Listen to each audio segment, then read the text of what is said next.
ভারতে পারমাণবিক পদার্থ চুরির তদন্ত চেয়ে আন্তর্জাতিক পারমাণবিক শক্তি সংস্থা আইএইএ কে আহ্বান জানিয়েছে পাকিস্তান। একই সঙ্গে ভারতে পারমাণবিক ও তেজস্ক্রিয় পদার্থ চুরির একাধিক ঘটনা ও এ সংক্রান্ত নিরাপত্তা ঘাটতির বিষয়টিও সামনে এনেছে দেশটি। এর পাশাপাশি ভারতকে তাদের পারমাণবিক অস্ত্রভান্ডারের নিরাপত্তাও নিশ্চিত করতে বলেছে পাকিস্তান।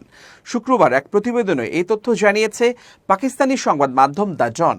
সংবাদ মাধ্যমটি বলছে, পাকিস্তান বৃহস্পতিবার আন্তর্জাতিক পারমাণবিক শক্তি সংস্থা আইএইএ কে আহ্বান জানিয়েছে যে তারা যেন ভারতে পারমাণবিক পদার্থ চুরি ও কালোবাজারি সংক্রান্ত ঘটনা তদন্ত করে। পাশাপাশি পাকিস্তানের পারমাণবিক কর্মসূচির উপর নজরদারি চালাতে ভারতের প্রতিরক্ষামন্ত্রী রাজনাথ সিং এর আহ্বানও প্রত্যাখ্যান করেছে ইসলামাবাদ।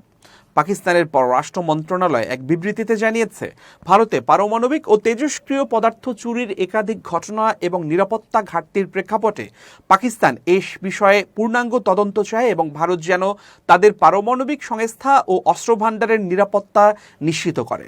বিবৃতিতে আরও বলা হয়, আইএইএ এবং আন্তর্জাতিক সম্প্রদায়ের উচিত উদ্বিগ্ন হওয়া, কারণ ভারতে একের পর এক তেজস্ক্রিয় পদার্থ চুরি ও অবৈধভাবে তা পাচারের ঘটনা ঘটছে।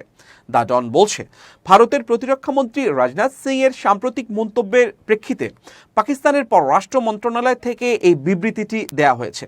ভারত শাসিত কাশ্মীরের শ্রীনগরে সেনাদের উদ্দেশ্যে দেয়া এক বক্তব্যে রাজনাথ বলেন, আমি মনে করি পাকিস্তানের পারমাণবিক অস্ত্রগুলো আইএইএ এর তত্ত্বাবধানে নেওয়া উচিত। এদিকে ভারতে পারমাণবিক পদার্থ চুরির সাম্প্রতিক কয়েকটি ঘটনার কথা তুলে ধরে পাকিস্তান বলেছে, 2023 সালের উত্তরাখণ্ডের দেরাদুনে 5 জনকে একটি তেজস্ক্রিয় ডিভাইস সহ ধরা হয়, যেটি ভারতের ভাবা অ্যাটমিক রিসার্চ সেন্টার থেকে চুরি হয়েছিল বলে অভিযোগ রয়েছে।